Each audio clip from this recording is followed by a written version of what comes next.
ہم عدالت عظمیٰ کا بہت شکریہ ادا کرتے ہیں ان نو انسرٹن ٹرمز کہ انہوں نے اس فیصلے کے نتیجے میں ماضی کے تمام نظریہ ضرورت کے فیصلوں کو دفن کر دیا۔ یہ انصاف کی جیت ہے، یہ آئین کی جیت ہے، یہ پاکستان کی جیت ہے، یہ 22 کروڑ عوام کی جیت ہے اور یہ عدلیہ کی جیت ہے۔ یہ پاکستان کی آئین کا جیت ہے، یہ پاکستان کی جیت ہے، یہ جمہوریت کی جیت ہے۔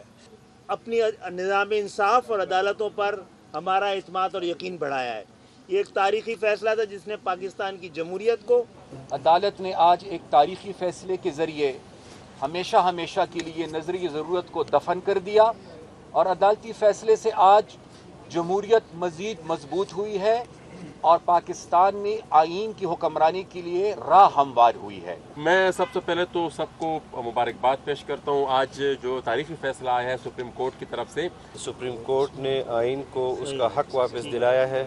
تو جو ہمیں یہ درس دیتے ہیں کہ جناب کابینہ سے فیصلے کروائیں، خود بھی آپ اپنی کابینہ سے فیصلے کروائیں۔ اپنے آپ کو چیف جسٹس کہلواتے ہیں اور فیصلے جب لکھتے ہیں تو آئین توڑتے ہیں۔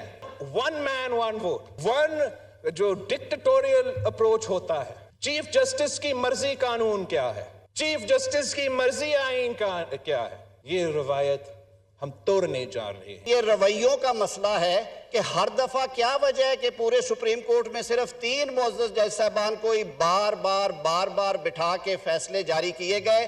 سپریم کورٹ اور عدلیہ کا کام ہے انصاف دینا، مداخلت کرنا نہیں۔